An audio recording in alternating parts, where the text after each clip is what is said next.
রাজ্যে যখন শীত জেঁকে বসেছে ঠিক তখনই শীত বস্ত্র বিতরণ অনুষ্ঠানের আয়োজন করা হয় খয়ারপুর বিধানসভা কেন্দ্রের বিধায়ক কার্যত রতন চক্রবর্তীর উপস্থিতিতে। এদিন খয়ারপুর বিধানসভার ৯ নম্বর ওয়ার্ডের এবং আগরতলা মিউনিসিপ্যাল কাউন্সিলের যৌথ উদ্যোগে ৯ নম্বর ওয়ার্ডের অফিসের প্রাঙ্গণে প্রতি বছরের ন্যায় এবারও ওয়ার্ডে অন্তর্গত 10টি বুথের সর্বমোট 100 জন জনসাধারণকে শীত বস্ত্র অর্থাৎ শাল চাদর বিতরণ অনুষ্ঠানের আয়োজন করা হয়। কি জানিয়েছেন এই প্রসঙ্গে বিধায়ক রতন চক্রবর্তী, শুনুন। এবং এটার জন্য সহযোগিতায় আমাদের ৯ নম্বর ওয়ার্ড এবং তার কর্পোরেটর ও কর্মীরা সবাই মিলে আজকে এই বস্ত্রদানের শীত বস্ত্রদানের আয়োজন করা হয়েছে।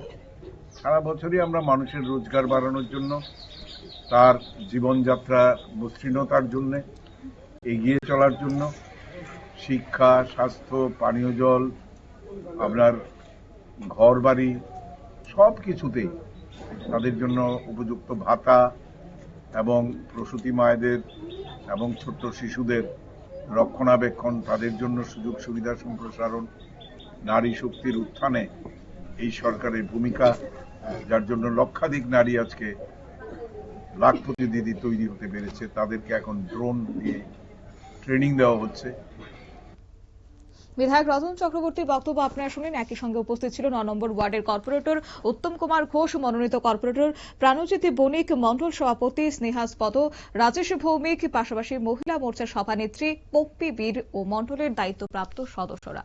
নিয়ে নিচ্ছি ছোট্ট একটি বিজ্ঞাপন বিরতি, সঙ্গে থাকুন।